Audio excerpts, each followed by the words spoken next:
I am sure आपने ये news देखी होगी और ये न्यूज़ पढ़ी होगी और काफ़ी इस न्यूज़ को फॉलो कर रहे होंगे जो कोलकाता से आई है। आरजी कार मेडिकल कॉलेज में वुमेन डॉक्टर का हॉरिफिक एंड ब्रूटल वे में रेप एंड मर्डर होता है और एडमिनिस्ट्रेशन उस चीज़ को दबाने की कोशिश करता है, विक्टिम ब्लेमिंग की कोशिश करता है और फिर उसके बाद उस केस को सीबीआई के हाथों सौंप दिया जाता है। पर मैं ये बात कहना चाहता हूँ, ये इश्यूज़, रेप कल्चर हमारे कंट्री में, हमारे समाज में पल रहा है, बढ़ रहा है, क्यों हो रहा है ऐसा? कुछ लोग को मैंने बोलते हुए, कहते हुए सुना है, not all man, but whenever a woman is raped by whom? Always men, they rape, right? You know it, I know it, so why don't we acknowledge it? जब हमारे घर में किसी को कोई बीमारी लग जाती है, जब हमारा घर कुछ खराब हो जाता है, तो हम क्या करते हैं? सबसे पहले डिस्कस करते हैं, उस इशू को एक्नॉलेज करते हैं एंड देन हम उसका क्योर ढूंढते हैं। बीमार इंसान को डॉक्टर के पास ले जाते हैं एंड फिर बीमारी को दूर करते हैं। अगर घर में कुछ खराब है तो उसके लिए उस पर्टिकुलर एक्सपर्ट इंसान को ढूंढते हैं और वो घर का रिपेयर कराते हैं, राइट? उसमें तो हम कोई शेम नहीं फील करते हैं कि हमारी बदनामी हो जाएगी, राइट? उसमें तो हम ये चीज़ नहीं फील करते ना। तो जब किसी वुमन का रेप होता है in whatever condition, no matter what, तो हम उस चीज़ को दबाने की कोशिश क्यों करते हैं? हमारा समाज उस चीज़ को एक्सेप्ट, एक्नॉलेज क्यों नहीं करता है? वो तो रियलिटी है ना। उल्टा हम विक्टिम को ही ब्लेम करने लगते हैं। एक विक्टिम को आप ब्लेम करते हो और कितने सारे हजारों लाखों विक्टिम का जो मोटिवेशन है रिपोर्ट करने का, आप उसका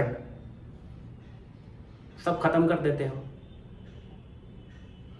वो क्यों रिपोर्ट करेगी जब पता है उसको कि समाज और आसपास के लोग उसको सपोर्ट ही नहीं करेंगे, उसी को ब्लेम करेंगे, लाइफ टाइम तक ब्लेम करेंगे, लाइफ टाइम तक उस चीज़ को उसको कैरी फॉरवर्ड करना पड़ेगा। आपको पता है हमारे देश में हर रोज ये डेटा है, 86 रेप केस रिपोर्ट होते हैं। ये रिपोर्ट होने वाले केसेस हैं 86 to 90 on an average, but कई सारे ऐसे केसेस हैं जो रिपोर्ट ही नहीं होते। और हमारे देश, हमारे समाज में ये प्रॉब्लम, रेप कल्चर जो है, ये प्रॉब्लम बस एक कम्युनिटी, एक रिलीजन, एक कास्ट में नहीं है। ये हर जगह है जहाँ पे मेन एग्जिस्ट करते हैं। और विडंबना ये है कि हमारा देश अभी रिसेंटली 2 दिन पहले 78 आज़ादी दिवस मनाया है। 78 independence day we celebrated. We all dreamt of becoming a superpower and developed nation by 2020. 2024 में है हम अभी, और क्या चल रहा है? अभी भी रेप कल्चर चल रहा है। Wow, super proud. Super power नहीं बने, बट रेप कल्चर पे सुपर प्राउड फील करो। सब लोग सोशल मीडिया हर जगह पे बनते हैं बड़े liberal and open minded, but किसी से पर्सनली जाके बात करो, कुछ लोग मिल जाएंगे जो पर्सनल लाइफ में पर्सनली आपको बोलेंगे, अरे वो तो लड़की की ही गलती होगी, छोटे कपड़े पहने होंगे, है ना? तो भैया ज्ञानी बाबा, जो महिला पूरे अपने कपड़े में है, हर चीज उसका बॉडी का पार्ट का ढका हुआ है, तो उसका रेप कैसे हो जाता है? कोई लड़की ड्रिंक कर लेती है, बार में चली जाती है, तो लोग बोलते हैं अरे ये तो होना ही था, उसी ने कुछ कहा होगा, उसी ने कुछ बोला होगा, उसी ने खुद चाहा होगा कि उसका रेप हो जाए। कुछ लोग जस्टिफाई करते हैं रेप जैसे घटिया चीज को। तो जब ऐसे विमेन का रेप हो जाता है जो बाहर चली जाती है, ड्रिंक कर लेती है, तो जो ड्रिंक नहीं करती है, जो बाहर नहीं जाती है, जो रिलीजियस होती है, उसका रेप कैसे हो जाता है, वो भी रिलीजियस प्लेसेस में?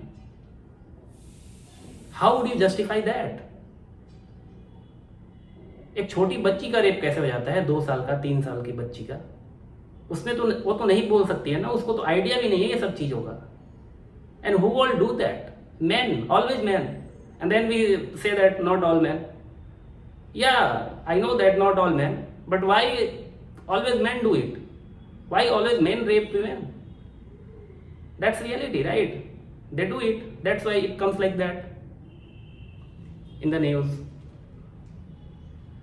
और विडंबना ये है कि हम अभी तक 78 ईयर्स हो गए आज़ाद हुए, और हम अभी तक अपनी देश की आधी आबादी यानी महिलाओं को, विमेन को एक सेफ इन्वायरमेंट नहीं दे पाए जहाँ पे वो खुले आसमान में आज़ादी से सांस ले सकें, वर्क प्लेस में सुरक्षित रह सकें, घर में सुरक्षित रह सकें, रोड पे निकल सकें किसी भी टाइम में अपने मनपसंद के कपड़ों में। क्या मेल लोग तो ऐसा तो नहीं सोचते हैं ना, उनके ऊपर तो ऐसी कोई बंदिशें नहीं है। पर हाँ, औरतों के ऊपर सारी बंदिशें जकड़ के रखा है। तो भैया देश आज़ाद कैसे हुआ? आधी आबादी तो गुलामी में जी रही है। In the name of many things, culture, ritual and everything. तो क्या सारा जिम्मा जो है महिलाओं ने उठा के रखा है? घर का सारा काम करती हैं, बाहर का भी सारा काम करती हैं। अगर उन्होंने सब कुछ करना छोड़ दिया तो संभाल लोगे? डियर मैन, संभाल लोगे? नहीं संभल पाएगा यार। I know, we all know. हमने सबने देखा है अपनी माँओं, बहनों, भाभीयों, सब बेटियों को काम करते हुए, सब कुछ करते हुए, अपना पर्सनल लाइफ मैनेज करते हुए, प्रोफेशनल लाइफ हैंडल करते हुए। No matter what they do it, and they become sometimes our motivation as well. They also inspire us to do better. तो हम ऐसा क्यों करते हैं यार? विमेन जिम में अकेले चली जाए, बाहर रनिंग करने चली जाए, तो लोग अननेसेसरी, अनवांटेड मेन लोग गलत, खराब तरीके से देखते हैं। उनको लगता है अभी ये मतलब अप्रोच कर सकते हैं, ऑब्जेक्ट है ये। भैया ऐसा थॉट प्रोसेस लाते कहाँ से हो? इतना तरक्की हो गया सब कुछ, दिमाग तरक्की नहीं कर रहा है क्या? और वो लड़की अगर फिट न रहे, मोटी हो जाए, तो पास के लोग बोलने लगते हैं मोटी हो गई हो। आपने तो ये इंश्योर नहीं किया कि आपकी लड़की, आपके पास की लड़की, आपकी जान पहचान की लड़की अगर अकेले जाती है तो उसको बाहर रोड पे या जिम में कितना सेफ फील होता है। सेफ्टी इंश्योर किया नहीं, ऊपर से ताने भी मारने हैं, मोटी हो गई हो, टेंशन में और मोटी हो जाती है वो लड़की। तो भैया ये सारी चीज़ें, सेफ इन्वायरमेंट कौन प्रोवाइड कराएगा? हम और आप कराएंगे, आपके नेबर कराएंगे, मेरे नेबर कराएंगे, या बस ऐसे ही वेट करते रहें, अरे वो तो कहीं और पे हुआ है, छोड़ो। भैया आपका भी नंबर आ सकता है, आपके पास में भी कोई रेपिस्ट हो सकता है, और हर जगह पे है, तभी तो हर जगह, हर कोने से रेप की घटनाएं आते रहती हैं। वो ब्राज़ील की एक मोटो ब्लॉगर आई थी, झारखंड में उसका रेप हो जाता है, gang rape. Why? Because she could not find a place to stay overnight and she was staying with her husband. She put up a tent, then some men came and right in front of her husband they all gang raped her. इसका जिम्मेवार कौन है? पूरे अंतर्राष्ट्रीय जगत पे बदनामी हुई अलग से, समाज का चरित्र बाहर निकल कर आया अलग से। कोई भी टूरिस्ट आना चाहेगा ऐसे जगह पे? नहीं आना चाहेगा। बाहर जाओगे तो आपको किस तरीके की बातें सुनने मिलेंगी ना। ये तो एक कटु सत्य है। हम एज अ मेन ऐसे काम क्यों करते हैं? I am sure we all are patriotic, religious and spiritual. तो हम ऐसे काम करते टाइम ये सब सोचते नहीं है क्या? And I am sure all women will agree with this. हमारे देश और हमारे समाज की सारी महिलाओं को हमेशा सावधानी मोड पे रहना पड़ता है, मजबूरन, हमेशा कॉशन मोड पे रहना पड़ता है। और आप पूछोगे किससे? It's not difficult to guess, it's man. फिर भी अगर कोई मर्द औरत के खिलाफ मॉलेस्टेशन कर देता है, रेप कर देता है, कोई क्राइम कर देता है, हमारा समाज ब्लेम किसको करता है? हमारा समाज रिस्पॉन्सिबल किसको मानता है?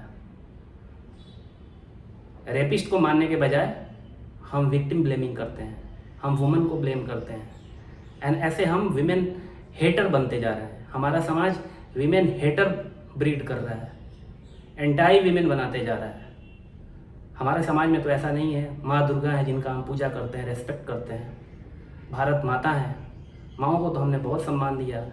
सारी गर्ल्स माँ के समान के तौर पे पूजी जाती हैं हमारे देश में। तो हम इतना एंटाई विमेन कब से बनने लगे? ये कहाँ से थॉट प्रोसेस आ रहा है? और तो और हम रिलेटिव, फ्रेंड, फैमिली सर्कल में सेक्सिस्ट और मिसोजिनिस्टिक बातों पे हंसते हैं। ये कब हमने सीख लिया ऐसा? और उसमें कोई एक इंसान आके ये नहीं बोलता है बंद करो, this is not funny at all.